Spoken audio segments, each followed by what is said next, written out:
and welcome to our program this evening for Yom HaShoah. You may or may not know that Yom HaShoah didn't begin immediately after the Shoah, but it began after the creation of the State of Israel.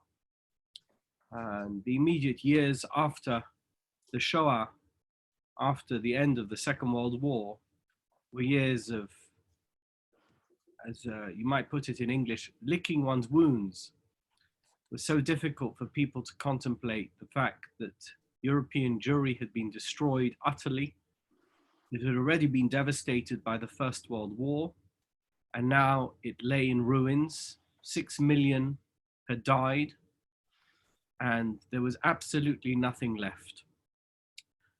So ordinarily we have a program, we've had programs at the shul involving high school kids and Holocaust survivors and speakers, but obviously this year not possible to do that. So we've invited all of you onto this Zoom because we feel that it is very important to commemorate the memory of those who died in the Holocaust.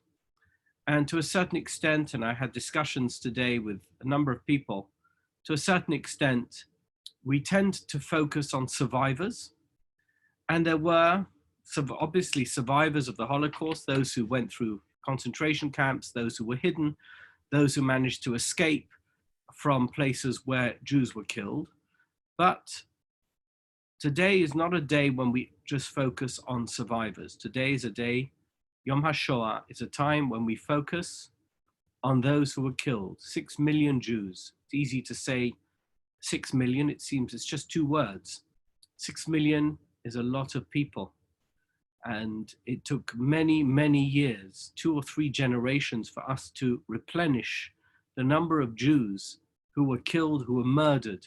Some 40% of all Jews living in the world before the Holocaust were killed during the Holocaust. And it took generations to replenish that number. We're still not a huge number of Jews in the world, but nevertheless, we've managed to reestablish ourselves in communities outside Europe, also within Europe, and of course in the State of Israel. I want to begin by inviting Nati to sing a particular song which is closely associated with the Holocaust. And I'm going to ask Carly to post a link onto the chat regarding this particular song. It's an article I wrote a year or 2 ago. The song is Ani Mamin, and it was written, or it was composed, I should say, by a Chazzan. His name was Azriel David Fastag. He was a Majitz Chassid, and he was known for his beautiful voice. He was a Chazzan, and he was a composer of Hasidic songs before the Second World War. And the Majitz Rebbe, his mentor, his Hasidic rabbi, had managed to escape from Europe, from anti-Semitic Europe before the Second World War, before the Holocaust. He came to New York in 1940. But Azriel David Fastag wasn't so lucky. This famous Chazzan in 1942 was put on a train to Treblinka, and ultimately he was murdered by the Nazis in Treblinka death camp.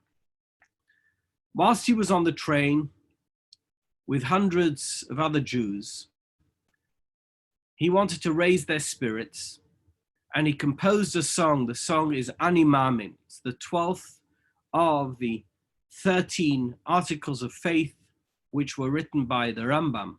Ani Mamin, I believe with perfect faith in the coming of Mashiach, and even though he may delay, he may tarry, nevertheless, I wait each day for him to arrive. And he began singing the song. First, he sang it quietly. He was in a cattle truck together with hundreds of other Jews. And slowly but surely, people around him began to sing, and he sang it with a full voice. And they sang it many, many times. And he said to the people around him, listen, who knows who's going to survive? But one thing, we need to make sure that this song survives whatever it is that we're going to go through. And I want whoever it is who knows this song to take it as my special message to the Modzitzer Rebbe, and to bring it to him wherever he is, so that this can survive, that our spirit, even though our lives may be extinguished, that our spirit is never extinguished. And this song, Ani Mamin, which emerged immediately after the Holocaust and the tune was known, there was a survivor who brought it as a message to the Modzitzer Rebbe. It's a song that you're all familiar with. It's a tune that you're familiar with. And in the article that is linked on the chat in this Zoom group, and will also be on our community WhatsApp group, you can hear the song. But today, at this particular time, we're going to ask Nati, our Chazzan, to sing this Ani Mamin that was composed by Azriel David Fastag on a train to Treblinka. I'm handing over to you, Nati. Ani ma'amin, ani ma'amin, ani ma'amin, be'emuno shel imo, beviat HaMashiach, beviat HaMashiach, ani ma'amin, ve'af al pi she'itmameya, im kol ze ani ma'amin, ani ma'amin, ani ma'amin, ani ma'amin, be'emuno shel ema, beviat HaMashiach, beviat HaMashiach, ani ma'amin, beviat HaMashiach, beviat HaMashiach, ani ma'amin,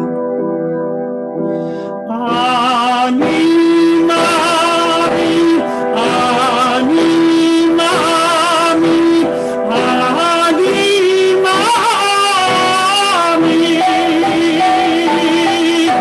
be'emuno shel emo, beviat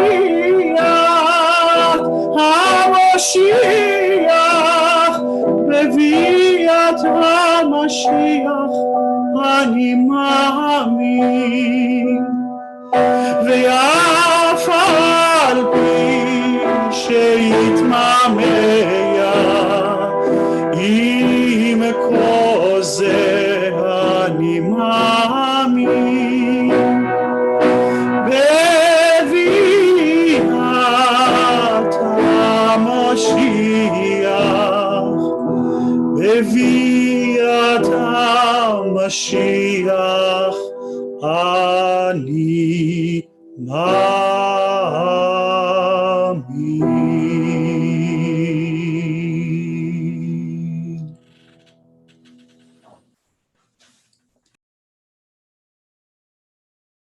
Thank you so much, Nati. A haunting melody composed within the ashes of the Holocaust. As we all know, many members of our shul lost members of their family in the Holocaust. We have survivors in our shul, but we also have those who are either survivors or children of survivors. But every survivor lost family members. And we're going to invite a couple of our members just to talk about those that they lost in the Holocaust and the impact of the Holocaust on their family, of the Shoah. that we can get some sense of what the Shoah means to the Jewish people, both in a personal perspective and from the perspective of the community and the Jewish people at large. So first I'm going to invite Raphy Nissel to say a few words about those in her family who perished in the Holocaust and the impact it had on her family. Rivka. Okay, am I on? You are on. Okay. So I decided, first of all, to thank you, Rabbi Donna, and the one who made the decision who to pick to speak.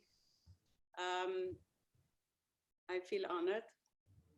And just for the introduction, because I decided I only had one day, instead of saying something new, I would pick the first chapter of my book, We Are Still Here, because it really wraps up everything what I want to say and convey in my message. Before I do that, I also would like to say that in these times where we are right now, we call it Corona times, I'm very grateful to my parents for instilling to me these strengths and this backbone, which I have in order to go through every day. I do at times feel like a little bird whose wings were chopped off, and I cannot fly like I usually do. I would like to fly in a metaphoric. I would like to hug my children, but I see them like I see you. And it's not physical. I need that touch. And at times I slip into some kind of a melancholic day. And then my parents bring me up again and say, come on, you can do that. And this is what I wanted to say about these times. Now I'm going to read to you from my book. This passage is called I Am the Bridge. It was Passover, maybe 1958. I was a little girl of about 5 or 6. I remember sitting on my father's lap while Papa moved his knees up and down in time with my favorite song, Dayenu, a basic passage of the Haggadah. As children, my brother, sister, and I were encouraged to ask as many questions as possible to make it an exciting evening. Why do we eat a hard-boiled egg? Why do we eat the potato or the parsley? Why do we dip everything in salt water? Why do we lean to the left when we eat? Why do we have to drink 4 cups of wine? Why do we eat matzah instead of bread? Why? Why? Little did I know that with this specific evening, my life would change forever. From all the explaining and singing, my father got hot and turned up his long sleeve shirt. The blue number A16303 was partially covered by body hair, but still visible to my young eyes and attracted my attention. Why do you have a blue number on your forearm? I interrupted my father's singing. He looked at me and answered after a pause. A long time ago, bad people came to my hometown in Romania, and they gave me this number. Instead of my name, they called me A16303. I don't think that I understood at that moment the impact of his answer, but it ignited a tiny flame, like a pilot light in a stove that would burn for the rest of my life. My book is an attempt to convey to my reader what I saw and still see in the eyes of my father after he had a nightmare, and when I felt what when I was growing up, when he told me stories of the terrors he lived through. And even now, I continue to ask questions, constantly waiting patiently for the right moment to approach my father. I deeply feel that one of my purposes in life is to tell my family stories, but not just my family stories, my father's stories of survival, but the story of how he celebrates life to its fullest. Memories of how he found our beloved mother, Ildiko, and how she survived the war, and later taught us children to see the purple lilacs in the park how to draw pastels, and how one can enjoy reading a good book on a snowy Sunday afternoon. It is the times of total joy that I wish to convey. I want to share how graceful and beautiful my life was, thanks to my parents, who saw themselves not as victims of the Holocaust, but as human beings who wanted to heal the next generation with love, beauty, and light. Yet, in doing this, I also must express the pain and anger I saw in my father's face when we encountered Nazis on the streets of Vienna, years after the Holocaust. I vividly remember how once an older woman with a Tyrolean hat on her carefully coiffed white hair thought that as a Jew, my father should clear the narrow sidewalk for her dachshund. I pulled and begged my father to stop yelling at the woman. I knew she would never stop hating the Jews, but he screamed and yelled at her till he was blue in the face. He let out his pent-up frustration on one person who represented the hatred instilled in a people for thousands of years. And then there were also the nightmares. Even though I was surrounded by song most of my life, how could I ever forget my father's screams at night when he had these reoccurring dreams of horror. He constantly relived the selection by Mengele in Birkenau and the mock hanging he endured for stealing tooth powder for his older sister who lost her teeth due to neglect. I knew my mother would wake him up and talk him in a soothing voice, reminding him that it was all over. Nusi, wake up, it's okay, it's all over. I also had nightmares as a little girl, but I knew that I could not slip under my father's cover for comfort. His sheets were drenched with sweat from his nightmares, and sometimes my mother had to change the sheets daily. Every morning I saw the pink dahlias piled up on the blue carpet, all shrunken and sad from absorbing Papa's bad dreams. She stopped using the hard-to-iron linen and pillows that she received from her family as a wedding gift, the ones that had her initials stitched on them with white thread, I for Ildiko and K for her maiden name, Kellerman. Much later, when my father came to visit my family in Los Angeles, it happened again. Papa, wake up, you're having a nightmare, I'm here. He stared at me blankly for a second, like he couldn't recognize me. And then he smiled. I'm so glad you woke me up. Tommy was just about to walk to the left. Drops of sweat formed on his forehead, and I handed him a tissue box from a plastic bag and on the nightstand. And then he told me his dream. My sisters and brothers asked ourselves many times over and over, how can we be the same after what our parents had to go through? How could they, 5 years after the war, smile at the photographer as if to say, look at us, we are the happiest people on earth. How did my mother dress up in her glittery silver lace gown, put on makeup and go hand in hand with my father to see The Merry Widow at the opera on New Year's Eve? I loved watching my mother in preparation for an evening out at the opera. In these moments, I did not see a trace of sadness in her lovely face, only beauty. My parents instilled in me a love for music for which I am very grateful. And when I listen to Verdi's La Traviata, I slip into that beautiful world of opera and forget everything around me. I nod at the old man sitting next to me in greeting, if though I wonder if he might be the one who controlled the valve of the gas chamber that killed my grandmother in Auschwitz. And in the last 13 years, I began to record these important stories. I admire the generation of survivors and the way they build up their lives so quickly and efficiently after the war without looking back, just going forward one step at a time. Young men and women sailed to their Jewish homeland to build a country, and others traveled the days on ships to America, and some stayed in Europe. My parents got stuck in Vienna. Many times during my upbringing, I asked myself, why? We never moved away from this country that brought so much misery to our people. I asked my parents this question over and over, but I never ever received an answer that was to my satisfaction. It was my fellow classmate, Susie, who finally made me understand why we stayed in Vienna. It was in 1972, the day we waited for Professor Kautz, our high school teacher, to enter the room and reveal all the important facts about the final exams everyone had to pass before entering university. The very highly regulated tests under the strict supervision of the Ministry of Education.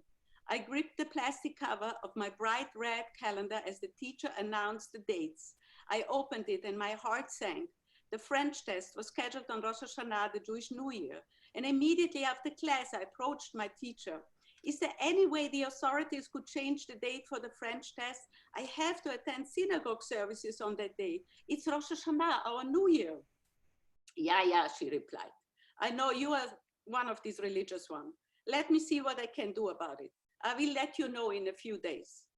8 years of high school. I had worked hard to reach these final months and could not imagine sitting alone on a bench facing the inspector, a stranger from the ministry.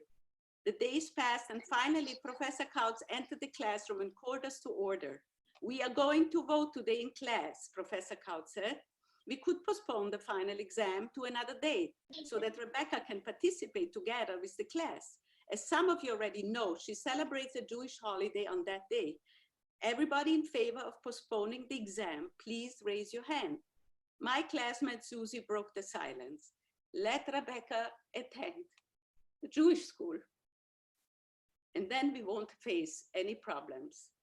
But there is no Jewish school in Vienna, I said, trying to defend myself. Don't you understand? We are a minority in this city. My parents outlived millions of people in the war. They don't have the strength to build schools. They work and work only to survive. I mumbled these words because I never spoke for myself like Susie did. I sank back into my Jewishness and only faintly heard the announcement from my teacher that she would ask the authorities to postpone the test.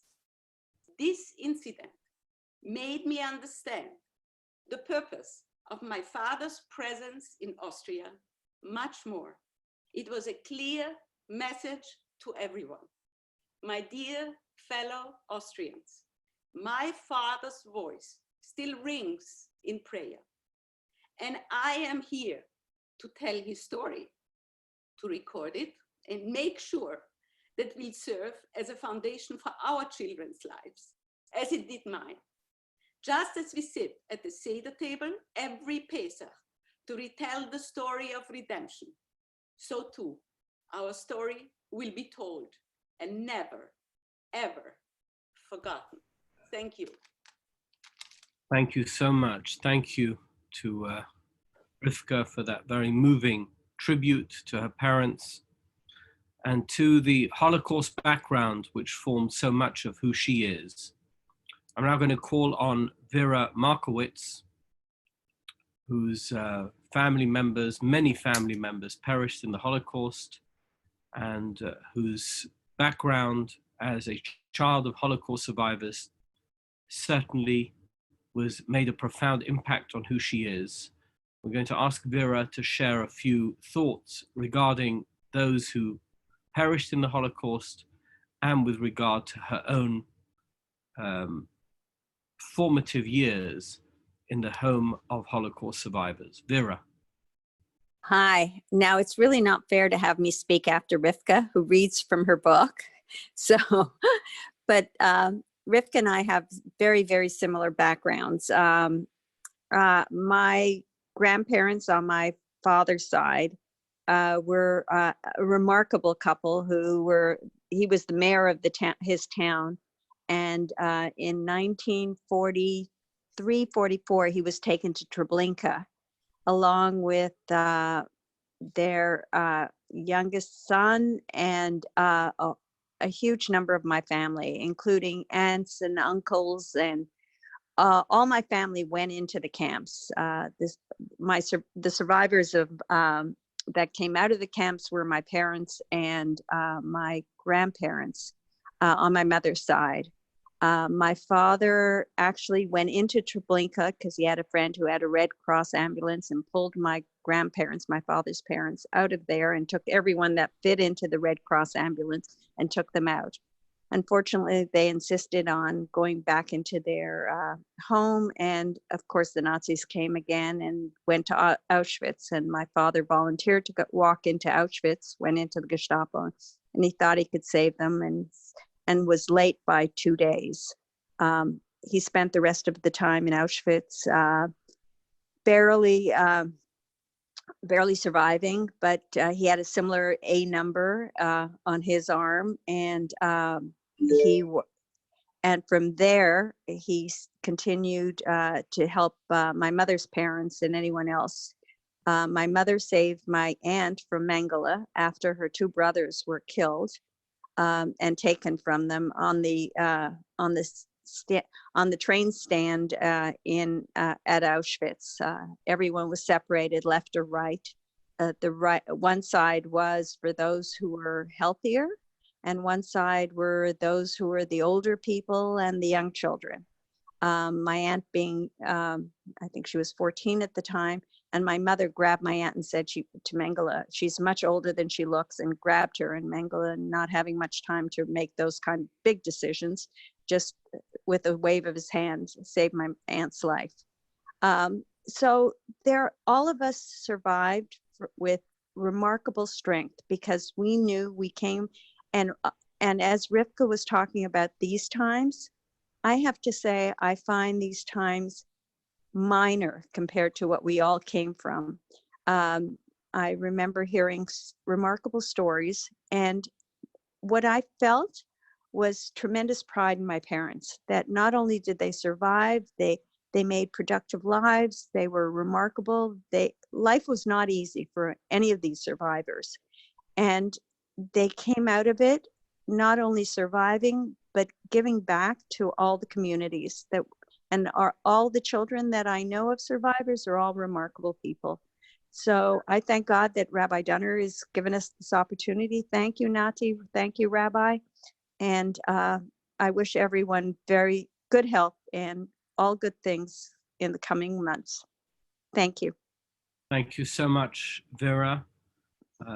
It's so important for us to hear the testimony of those who survived, but in the absence of them, because unfortunately so many of them have gone, not a lot left with us, we have to hear the testimony of those who were with them, who recall every detail that was relayed to them, the children of survivors, the family of survivors. I'm going to tell you a story that I heard from my father, which I think is completely remarkable. It's quite incredible. My father, who I've mentioned many times, used to travel through Europe, and in particular in the period after Perestroika and Glasnost, was very eager to ensure that any town or city or village that had a Jewish cemetery, that cemetery wouldn't be claimed, as it were, by the local authority so that they could build on it. Because with the urbanization of Eastern Europe, many cemeteries were built over, and he wanted to ensure that Jewish cemeteries would not be built over. He founded an organization called Lo Tishkach, which took care, or takes care, I'm not sure if it still exists, but at that time they established protocols with the European Union and various other NGOs to ensure that Jewish cemeteries shouldn't be treated as non-existent because there was no Jewish community there. In any event, he was in a particular town or village in Slovakia. And the mayor of the city, of the town, village, I'm not sure what it was, said to him, do you know we have a synagogue here? My father wasn't there for the synagogue, he was there for the cemetery. He said, no, I didn't know that. There's no Jews here. He said, no, there's no Jews living here. There haven't been any Jews here since the Second World War, but we have a synagogue. Do you have the key to the synagogue? He says, yes, we have the key to the synagogue. And they went to I don't know where they went. They found the key to the synagogue, and they took my father to the synagogue in this town in Slovakia. And no one had been in the building since 1942. It was a building that was standing in the middle of the town. Nobody used it. I guess they hadn't reclaimed it, they hadn't needed it. You know, many synagogues were turned into factories or into other uses, but this synagogue had not been touched since 1942. They opened the door of the synagogue. My father went in, and clearly the Jews of the city, of the town, had been gathered there before the Holocaust, and they had been taken from there to concentration camp. There were still sidurim open on the benches. There were still talesim that were hanging over the desks. There was still a Sefer Torah in the Aron HaKodesh. The shul was as it was when it was left in 1942. I would say that this was probably around the year 2000. So for almost 60 years, this shul had remained untouched. There had been a Jewish community in that town, probably hundreds of Jewish families. A few hundred Jews had lived there. No Jew had been to the town for 60 years. And now the shul was being opened. And for the first time, this scene was open for a Jew to see. Multiply that scene. Think about that. Multiply that scene thousands of times from Salonika to Vilna. Think of the geographic locations from Paris to Berlin, from Vienna to Pressburg. Every single place where there was a Jewish community, there was a shul. Every single place where there were Jews, there were community centers. There was a bakery. There was a restaurant. There was a hotel. There was a school. There was a yeshiva. Thousands upon thousands of institutions, of establishments, of Jewish centers, gone forever, disappeared. Not because they were destroyed, but because the Jews who occupied that particular location were no longer there. And the non-Jews didn't use those places. They didn't have any need of a shul. Thousands upon thousands of Jewish locations that had operated for centuries, no longer of any use to anybody.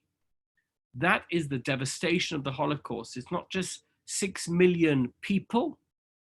It's thousands, tens of thousands of locations, of geographic places, of towns, cities, neighborhoods, schools, shuls, yeshivas, bakeries, restaurants, hotels, every single type of Jewish establishment gone forever. The whole of Europe is littered with these places. I remember that I drove with my father through Germany at one point in my youth, and every signpost that we passed, he would say, I can't remember the names of the different places, he would say, oh my gosh, look at that signpost. I remember Mr. So-and-so from our shul growing up. He was from there. And Mrs. So-and-so from our shul growing up, she was from that place. All of those communities gone forever. That is what Yom HaShoah is about. We should remember that there were 6 million Jews and thousands of Jewish communities in Europe that were thriving, vibrant, alive, productive, and deeply Jewish, full of the Jewish heritage of 1,000 years of European Jewry, gone forever. And on Yom HaShoah, we don't commemorate the survivors, although we talk about them. There were a couple of 100,000 survivors, 300,000-400,000, I don't know the number. We talk about those who died, 6 million. Said it before, it's 2 words, it's a massive number. 6 million Jews, tens of thousands of communities, gone, disappeared, obliterated, annihilated, exterminated. That is what Yom HaShoah is about. That's what we have to think about. And our duty as Jews who survived, and any Jew who is alive after the Holocaust is a survivor on one level or another. Our duty is to make sure that wherever we live, wherever we operate, that we make sure that we have communities, that we have schools, that we have bakeries, that we have yeshivas, that we have all those things that we lost in the Holocaust, that we recreate them and make sure that Jewish survival is assured. Because if Yom HaShoah is anything, it's not about the fact that we remember those we have lost. It has to be about the fact that we recreate that which we have lost so that it exists now and it's there for the future. Other memorials are useless. One of our members sent me a video of Shlomo Carlebach speaking about the fact that there was a memorial to the Holocaust in Washington. I don't know when exactly it was put there, but he said, if you would have asked a Holocaust victim during the period of the Holocaust, you know what, you're about to be killed, how do you want to be remembered? Do you think he would have said, I want a stone, a memorial in Washington? I don't think so. I think what he wanted to make sure was that there were shuls and the thriving communities that we know are so important. They are the lifeblood, the oxygen of the Jewish people. So we are lucky enough here in Los Angeles and elsewhere in the Jewish world that we have a wonderful shul and a wonderful community. And our duty, all of those people who are part of this particular Yom HaShoah program that we're putting on in our shul, and in every shul, and in every institution and every Jewish center across the Jewish world, our duty is to ensure the survival of the Jewish people by recreating that which we have lost, by making sure that the Holocaust isn't a death blow to the Jewish people. And wherever we are, that Jewish pride, Jewish identity, Jewish education, Jewish knowledge, and anything Jewish is going to be the lifeblood of who we are and of what we convey to our children and those who come after us. So I would like to thank Nati, Rivka, Vera, and all of you who are participating in this particular program tonight, this Yom HaShoah program, for being a part of not a memorial, because a memorial sounds very negative, the revival of the Jewish people, even in the shadow of the Shoah. That is something which we should celebrate. That is something which is important. That is what we are. That we survived. We will outlive anybody who wants to destroy us, because what we have, our message, is far more enduring than anything that those who wish to destroy us have to offer. I'm going to ask Nati to sing a particular song which is associated with the Yom HaShoah. It's called L'chol ish yesh shem. And one of the things which is so devastating about the Holocaust is the fact that 6 million people died. And if we were to read every name, by the way, we don't even have every name of those who were killed in the Holocaust. I don't remember the last count was. I think it was around 4 million names in Yad Vashem. They're missing, can you imagine that? They're missing 2 million names. 2 million names are missing from the list of names of those who were killed in the Holocaust.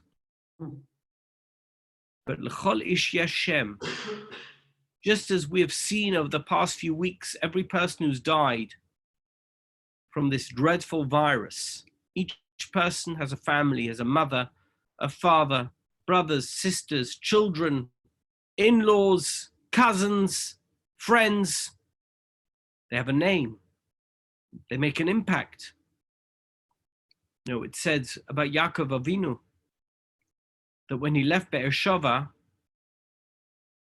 Vayetze Yaakov mi Be'ersheva, vayelech Charana, says Rashi. Why do we need to say both? He left Be'ersheva. We know he left Be'ersheva. We just need to say that he went to Haran, because every person who leaves, every great person who leaves a particular place, their vacuum, their not being there makes an impact. We have 6 million vacuums. We have 6 million names, 6 million people who are no longer with us. Not them, not their children, not their grandchildren. Everything that they had to offer, it's gone. L'chol ish yesh shem. Everybody has a name. Everybody has their special mazal that they bring to the world. Their special contribution that they can make. You feel it yourself, right? You can make an impact on the world. How frustrated are we at the moment that we're not able to make the full impact that we feel that we can make on the world around us because we're confined to our homes? Multiply your frustration by 6 million. 6 million people. Imagine what impact they would have made had they survived. L'chol ish yashem. Every person has a name. So I'm going to ask Nati to sing this song. And then we're going to say Kamal Irachmim. Before we do that, I'm going to read the list of names that we have from our members that has been sent in, of all those Holocaust victims who are relatives related to members of our shul. But of course, it's just a very small number. It's a fraction of a fraction of all those who were killed by Hitler, Yamach Shemai, and the Nazis, Yamach Shemam, who tried to devastate our people. But here we are. We endured and they are gone. L'chol ish yesh shem. Every person has a name. Nati, I hand over to you.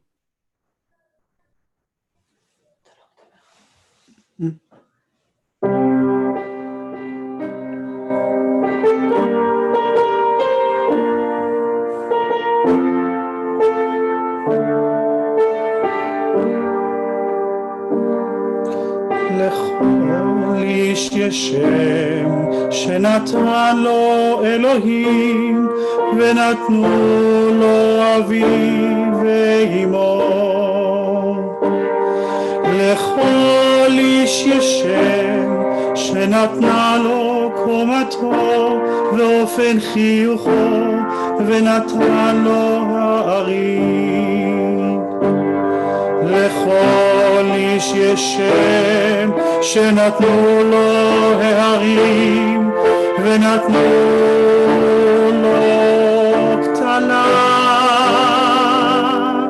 לכל איש יש שם שנתנו לו המזלות ונתנו לו שכינה.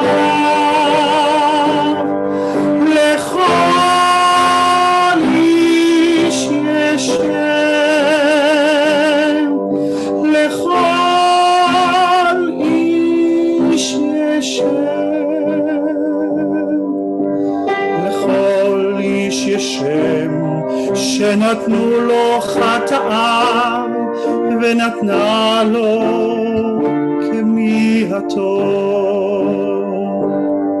לכל איש יש שם שנתנו לו שונאיו ונתנה לו אהבתו. לכל איש יש שם שנתנו לו חגיו ונתנה לו מנחתו. לכל איש יש שם שנתנו לו תקופות השנה ונתן לו עיוורונו. לכל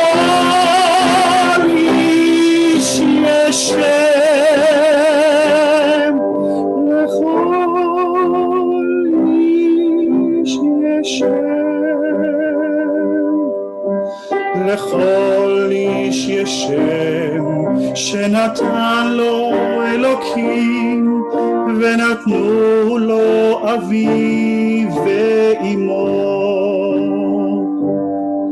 לכל איש יש שם שנתן לו הים ונתן לו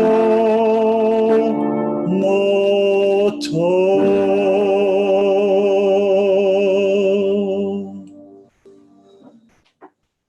Thank you, Nati. I'm going to read the names of those relatives of members of ours who perished in the Holocaust. Yosef Zalman ben Chaim and Yafa, Yonatova bat Sarah and Shmuel, Chaim, Yafa, Shmuel, Sarah, Mordechai Gimpel ben David, Perel bas Mordechai ben Gimpel, Shmuel Leib ben Mordechai Gimpel, Gita Lebovich, Naftuli Herz Lebovich, Sami Lebovich, Shimon ben Tuvia, Rezel bas Aryeh, Meir ben Chaim, Lipa ben Shimon, Yitzchok Shmuel ben Meir, Yecheskel ben Meir, Sarah bas Meir, Rivka, Leah bas Beis Shapira, Rivka Freda bas Shimon, Chai Esther bas Shimon, Blima bas Shimon, Chava bas Alexander HaKohen, Shmuel Zeb ben Yitzchok Yehuda, Moshe ben Yitzchok Yehuda, David ben Yitzchok Yehuda, Ida bas Yitzchok Yehuda, Henya bas Yitzchok Yehuda, Zelda bas Yitzchok Yehuda, Yehuda Leib, Mashbaum and family, Binyan Rubenstein and family, Leo Hayden, Shraga Tzvi Lieberman, Toby Lieberman, Chaim Malki Kahan and their 4 children, Yidis Chava Etel and Ephraim, Pero and Yankel Ben Yomin Avram and their 2 children, Natan and Yidla, Hedi Lieberman and her 2 children, Shlomo Chaim Lieberman, Foga Lefkowitz, Yosef Lefkowitz, Mindel Gromis, Ephraim Gromis, Tuvia Gromis, Avram Zilberspitz, Rochel Zilberspitz, Zudel Markem Nussbaum, Shimon Nussbaum, Nathanael Nussbaum, Lilia Nussbaum, Zichroinom Livrocha. We're going to ask Nati now to sing Kelma Lirachamim, and at the point where he's going to say the part which is to insert names, he's not going to mention any names, but if you can insert the name there wherever you are, add the name of whoever it is you would like to include in the Kelma Lirachamim, and that will be part of it, part of the special prayer that we're about to hear. Nati, I hand over to you.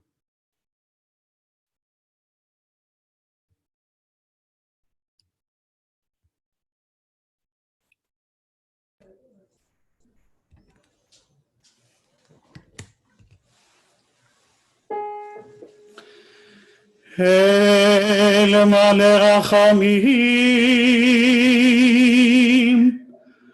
שוכן במרומים המצא מנוחה נכונה על כנפי השכינה במעלות קדושים וטהורים וגיבורים כזוהר הרקיע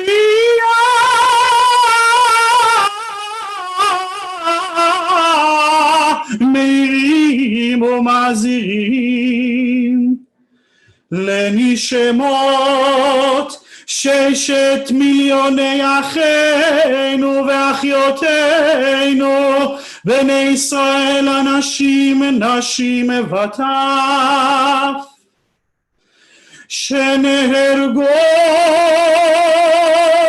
שנשחטו שנשרפו שנחנקו שנטבעו ושנקברו חיים בידי הנאצים ועוזריהם יימח שמם ומסרו נפשם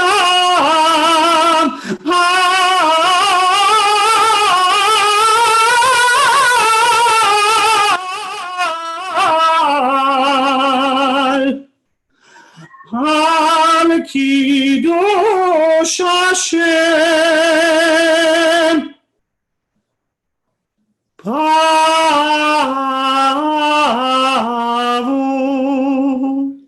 שאנו מתפללים לילות נשמותיהם.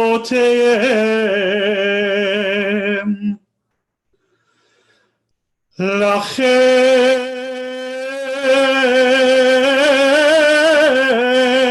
בעל הרחמים יסתירם בסתר כנפיו לעולמים ויצור בצרור החיים את נשמותיהם. לכן בעל הרחמים יסתירם בסתר כנפיו לעולמים ויצרור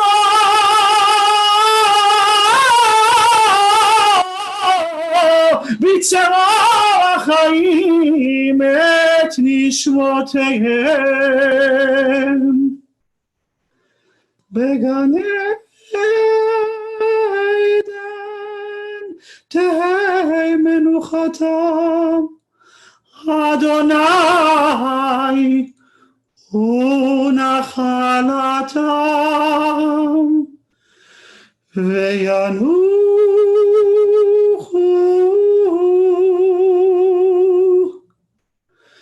בשלום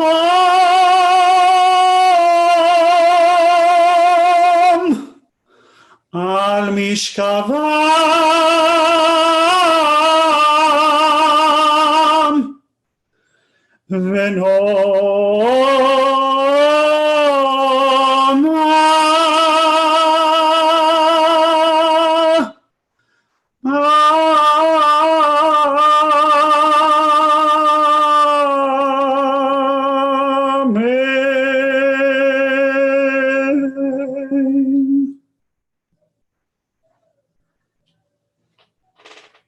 Thank you, everybody, for participating in our Yom HaShoah program.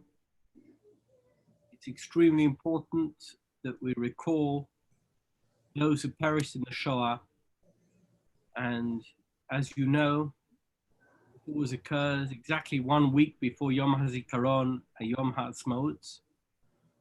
That this is in anticipation of the great moment that we had very soon after the end of the Holocaust with the creation of the State of Israel. And hopefully next week we will have a program which will reflect the great joy that we have, that we as a Jewish people now have our own country and our own destiny is determined not by those who are external to us, those who despise us, those who don't respect our individuality and our religion. But we have a country which celebrates Judaism and Jewish identity. So I want to take this opportunity of thanking all those who participated in this program and of saying to you, this is a moment of reflection, but it is in anticipation of our celebration of the State of Israel. Thank you so much for being with us. Thank you. Thank you. Thank you, Rabbi. Thank you so much. Thank you, Nati.